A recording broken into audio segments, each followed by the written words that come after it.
Hi guys, welcome back to my mini vlog. It's my birthday vlog. मलाई चाहिँ राति 12 बजे केक ल्याएर आउनु भएको थियो सरप्राइज दिनको लागि। त्यसपछि चाहिँ म बिहानै उठेर रेडी भएँ मन्दिर जानको लागि अनि एकछिन सानीले विश गर्दै थिए। त्यसपछि आमालाई बाइ भनेर म पशुपति गएँ पूजा गर्नको लागि। पशुपति पुगेर मैले यहाँ पूजा गर्ने सामानहरू लिए। त्यसपछि मैले पशुपतिमा पूजा गरेँ। हिजो चाहिँ मन्डे पनि भएर होला पशुपति यति धेरै भिड थियो। त्यसपछि हामी रेडी भएर गयौँ गोदावरी बर्थडे मनाउनको लागि। त्यहाँ पुगेर चाहिँ मैले भिडियो फोटोहरू खिचिसकेपछि मेरो एउटा बलुनै उडायो अनि मैले अर्को पनि बलुन उडाइदिएँ। मेरो बर्थडे डेकोरेसन चाहिँ मैले जस्तो फोटो पठाएको थिएँ त्यस्तै बनाइदिनु भएको रहेछ। अनि मलाई यहाँ मनसा दिदी बहिनीहरू सबैजनाले विश गर्दै थियो। उनीहरू चाहिँ सबैजना फ्रान्समा छ। थ्याङ्क यू सो मच मनसा, पुष्पा दिदी, बहिनी, भाइहरू सबैजनालाई मिस यू। त्यसपछि हामीहरू सबैजना भएर खाजा खायौँ। हामीहरू सबैजनाले खाजाहरू खाइसकेपछि चाहिँ अनि मैले केक काट्न थालेँ।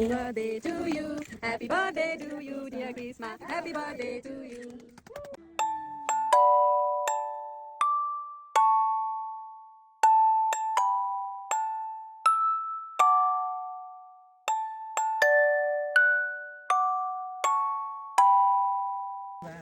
कस्तो भयो फिर यार प्रति गर्दा हामी भन्छ ग्यास भित्रली होइन ग्यास खाने अनि गर्दै बोला त भित्र happy birthday Christmas happy birthday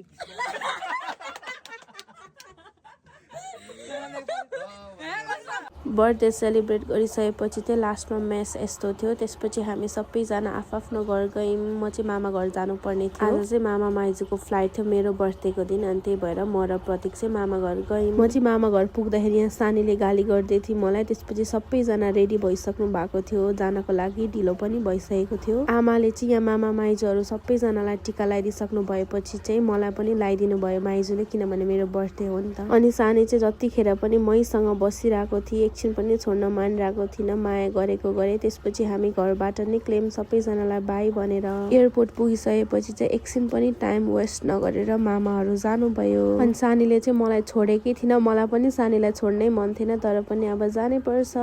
मलाई चाहिँ यति धेरै नराम्रो लागिरहेको थियो। अनि फेरि सानी भित्र गइसकेको मान्छे पनि फेरि मैले बोलाएर सानीलाई माया गरेँ। त्यसपछि आमाहरूलाई सबैलाई बाई भनेर म पनि घर गएँ। Thank you guys for watching my video. By.